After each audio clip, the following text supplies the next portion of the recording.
সবাইকে শুভেচ্ছা SahedTube কেমন আছেন সবাই ভালো থাকুন সুস্থ থাকুন সেই শুভকামনা সবসময়। আজ ৩/৯/২০২০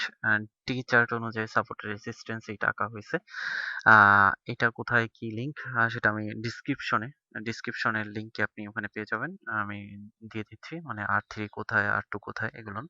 তো আগের দিনের চার্টের যে জিনিসটা দেখেন পিভট পয়েন্টের নিচে আছে দ্যাটস মিন আমি ধরেই নিতে পারতেছি মার্কেট ডাউন ট্রেন্ড এবং দেখেন ডাউন ট্রেন্ড কিন্তু এখান থেকে শুরু হয়েছে হইতে হইতে এই পর্যন্ত আসছে। তো এখানে একটা জিনিস দেখবেন S1 এর যে নিচে মার্কেট কিন্তু অনেকক্ষণ ঘোরাঘুরি করছে। S1 থেকে নামছে S2 পর্যন্ত এখান থেকে কিন্তু মার্কেট আবার একটু উঠছিল ওঠার পর আবার নামছে নামার পর এটাকে ভেঙে উঠে গেছিল কিন্তু ধরে রাখতে পারে নাই ওখানে যে S1 এর কাছাকাছি অনেকক্ষণ মার্কেট ছিল এটা রাত্রেবেলা ছিল তারপরে সকালের দিকে আজকে নামা শুরু করছে নামা শুরু করতে করতে S2 ভেঙে গেছে গতকালকের S2 এবং এখানে S2 হয়ে গেছে S1 বলা যায় আর S2 হয়ে আর এখানের S3 হয়ে গেছে S2 তো যে বিষয়টা হচ্ছে এখানে দেখা যাচ্ছে মার্কেট এখন পর্যন্ত ডাউন ট্রেন্ড ধরে রাখছে যদি মার্কেট পিভট পয়েন্ট ক্রস করে তাহলে মার্কেট আপটার্ন শুরু হবে আর যদি পিভট পয়েন্ট ক্রস না করে S1 S2 ক্রস করে তাহলে মার্কেট সোজা আমি ধরে রাখতে পারি এদিকে যেতে পারে এ পর্যন্ত ধরে রাখা যায় এ পর্যন্ত ধরে রাখা বলতে S2 ওই যে শুরু হয়েছিল যেদিন সেই মার্কেটে যদি আমি ধরি তাহলে মানে সেই লাইন অনুযায়ী এই পর্যন্ত নামবে মানে হচ্ছে সোজা কথা মার্কেটে এমন একটা পজিশন এখন আছে এখানে হচ্ছে প্যারাবোলিক যদি ফলো করেন তাহলে দেখবেন যে Day-1 এর কাছাকাছি এটা যদি ক্রস করে এটা ক্রস করার সম্ভাবনা বেশি আর এইটা যদি ক্রস করে সোজা মার্কেট নামবে এখানে নামার পর এখানে একটা ভালো জোন আছে তারপরে যদি উঠে তো আমি আপনাদের বলছিলাম যেটা আমি করব মানে আমার ট্রেডিং সিস্টেম হচ্ছে S2 তে এখানে প্রথমে ছিল হচ্ছে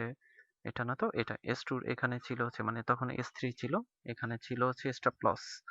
এখন স্টপ লস আর একটু বাড়ায় দেওয়া হবে বাড়ায় দেওয়া হচ্ছে এই পর্যন্ত ধরা হবে স্টপ লসটা আর দ্বিতীয়ত হচ্ছে আমার অলরেডি 3টা এন্ট্রি নেওয়া হয়ে গেছে টোটাল আপনার যে ব্যালেন্স আছে ব্যালেন্স অনুযায়ী মানি ম্যানেজমেন্ট করে তারপর এন্ট্রি নেবেন এখান থেকে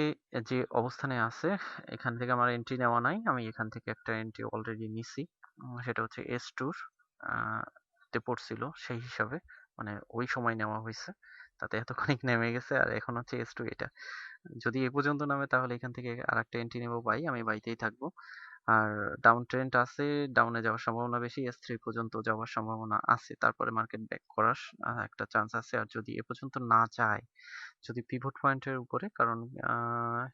দুপুরের দিকে নিউজ আছে এই যে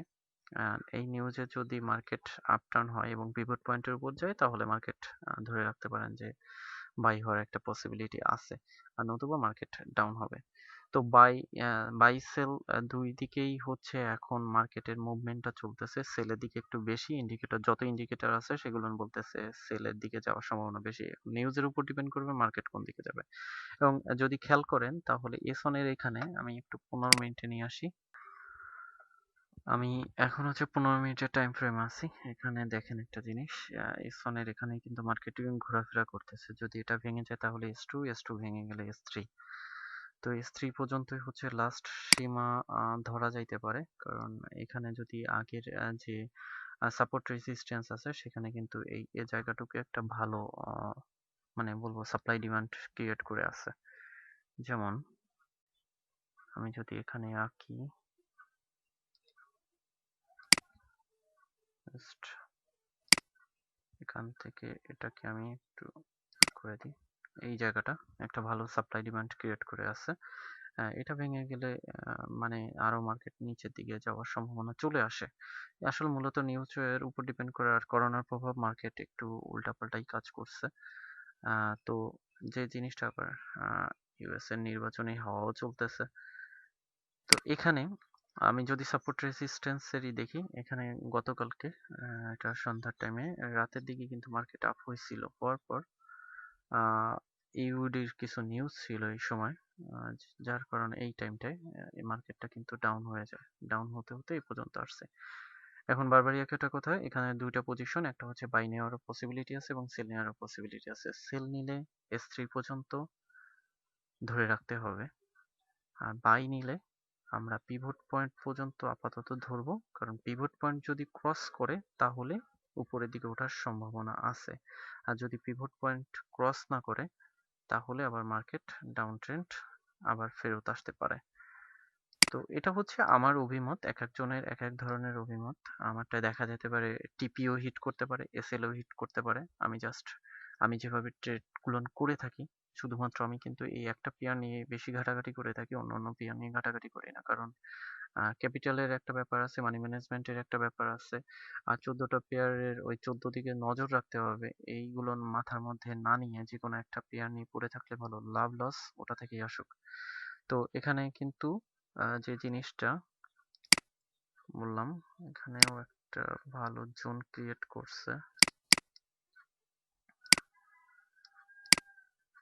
এখানেও চলতেছে। দেখা যাক, এখান থেকে S1 থেকে পিভট পয়েন্ট পর্যন্ত আশা করা যেতে পারে একটা বাই,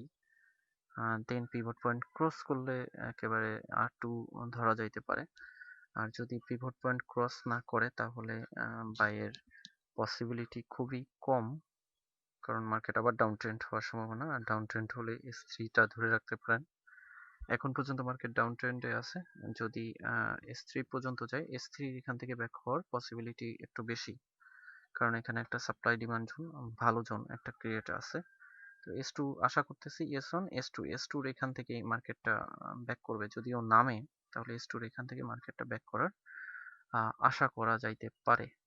আমি এটাকে একটু,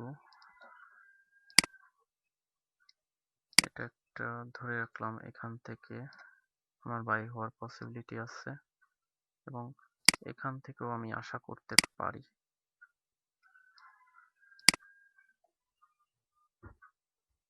অলরেডি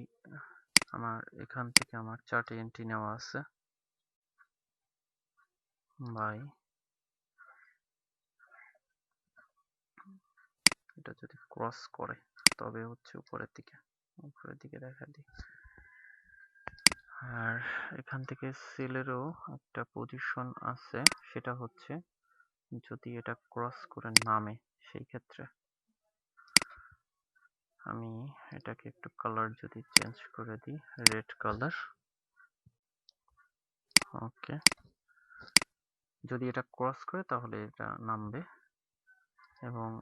এটাও সেম জিনিস, এটা ক্রস করলে এদিকে নামবে, মানে বাই সেল উভয় দিকে রয়েছে। তবে S3 এখান থেকে মার্কেট ওঠার সম্ভাবনা বেশি, 80% ধরে রাখতে পারেন। S2 এখান থেকে 60% ধরে রাখতে পারেন। আর এখান থেকেও আশা করা যায়, অলরেডি 3টা ক্যান্ডেল করছে, 15 মিনিটে, দেখা যাক পিভট পয়েন্ট পর্যন্ত যেতে পারে। পিভট পয়েন্ট পর্যন্ত যদি যায়, যাওয়ার পর আবার মার্কেট রিভার্স হইতে পারে, মানে এদিকে আসতে পারে।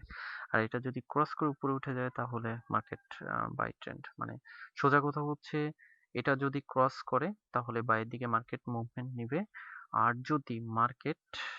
এটা ক্রস করে তাহলে এ পর্যন্ত আসার একটা সম্ভাবনা আছে, এবং এটা ক্রস করে মার্কেট আরো ডাউনে যাবে। তবে এটা ক্রস করে যাওয়াটা একটু টাফ হবে মার্কেটের জন্য। তো এই ছিল আজকের অ্যানালাইসিসের একটু সাধারণ বক্তব্য।